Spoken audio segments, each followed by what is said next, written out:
Yo, there, back at it again.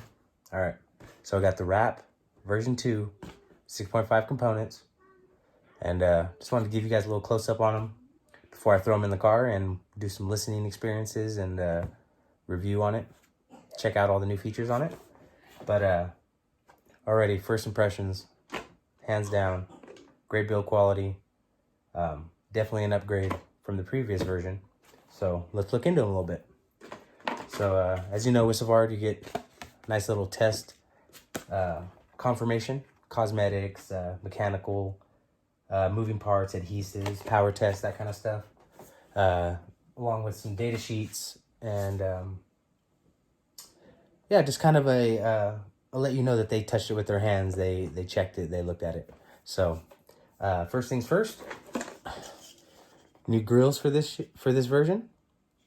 And these are nice. These are steel. Magnet sticks to it. But right away, let's jump into these bad boys. 6.5 components. All right. So it's a 6.5 woofer. They use Y35 grade ferrite. So definitely quality motor. There you go.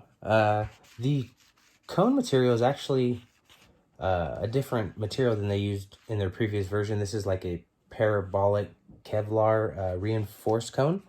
So it helps with smooth frequency response and yeah, just a great quality. See if we can get in there. See that sheen to it. It's really reinforced. It's really strong. You got like a little tall roll for a mid woofer. Rubbertech surround. It actually has progressive spiders in there. All right.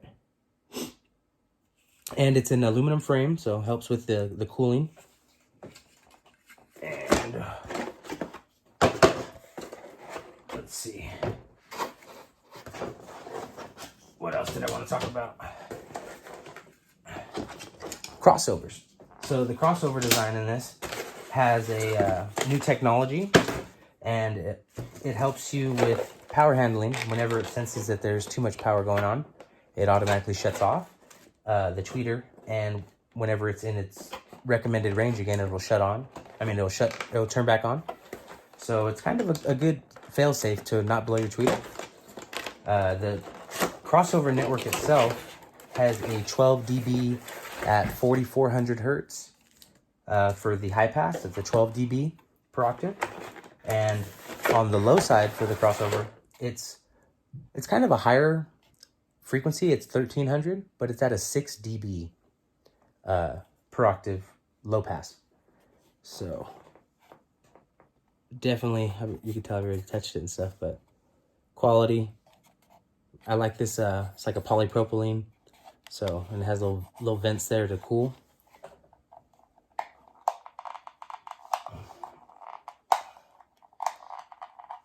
I want to break this. There we go. Of course.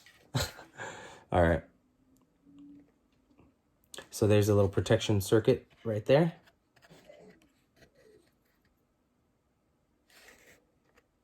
So there's the caps right there. So really good design, really solid. It's got a gain attenuator. So plus 3 dB, 0 dB, and minus 3 dB. So you can really help gain match your system depending on where your woofer is at in reference to the tweeter, and into your listening preferences. Not everybody likes such a bright tweeter, and maybe in your circumstance you have it way down by your feet, and to get that sound the way you want it, maybe you need to have it at 0 or maybe plus 3 dB. If you're really working on like maybe just deck power and you really want to get that bright tweeter sound that you like. And getting into the tweeter, also, yeah, these are spade connectors, so not the ones that you kind of push on with like the female to a male. So I kind of like this design better than that kind of design. But overall, model number on those is PCX FC165 for the crossover network. And then it also comes with a couple different mounting hardware for the tweeter. The tweeter is a really slim design. It's check that out, really slim. It's a neodymium silk dome, and it's 25 millimeters. So good size silk dome. You know anything about silk domes is they have great bandwidth, real smooth sound, real nice sound quality. For, you know, the dollar amount that this thing is coming in at, you're really getting a lot for your dollar. So, and as you can see, what I was trying to say, the hardware things for it, there we go. You have more of your traditional, you know, if you're going to flush that into the door, or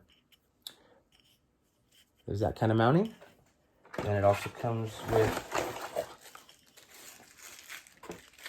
these flush trim rings to snap in there to really hold it in.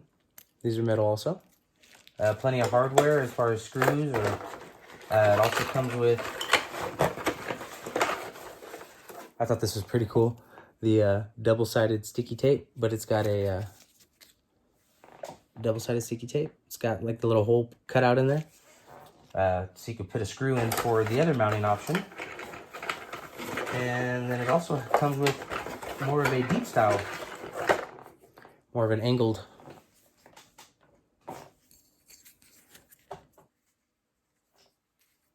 Yeah, my hands are freaking dirty. I've been working in my car all day. So I need to trim my nails. But you get the idea.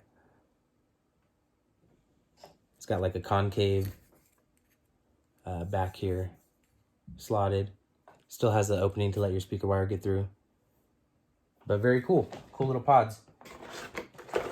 All right. And even got myself a little extra sticker. But yeah, the main thing I liked about the crossover was the auto shut off. And, you know, that just helps keep your system safe.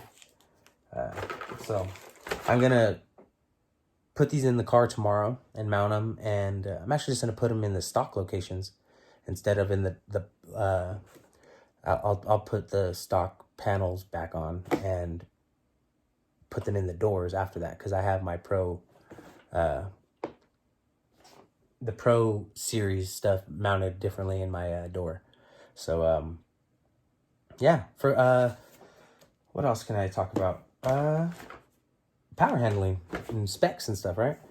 It's a single 4-ohm for the tweeter and the mid. That's what it reads when you read it, you know, off of the crossover.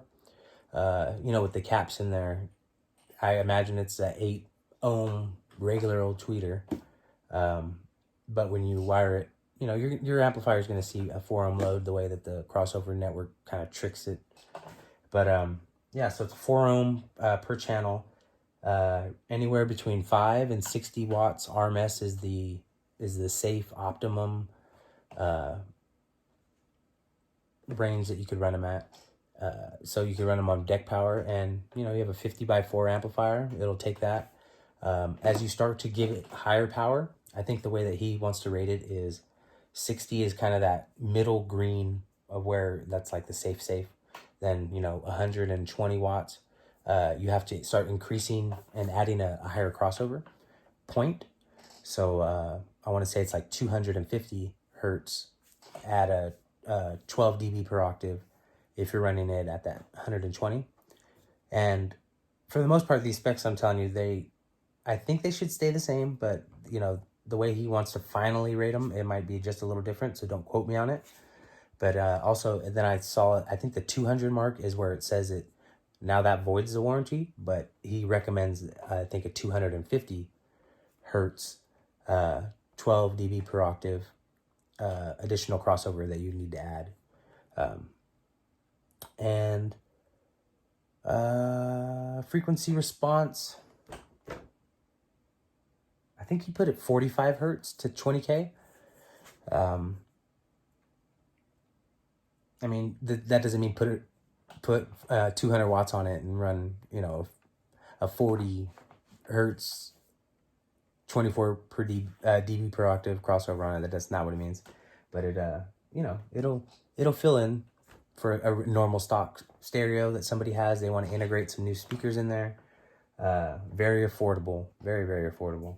And, you know, in the future, if you want to throw 50 times 4 on there, clean power, always clean power is the key. You know, don't clip your amplifiers. These are going to do great. And 91.1 or 2, where are my specs at? 91 at 1 watt per meter, at 1 watt, 1 meter. So, you know, very sensitive, very, like I said, very not entry level, but entry level as far as amplification goes, and still getting, you know, quality output and good sound. So tomorrow we'll throw them in the car. We'll try them out. We'll see what they got. So it's the third era. Peace.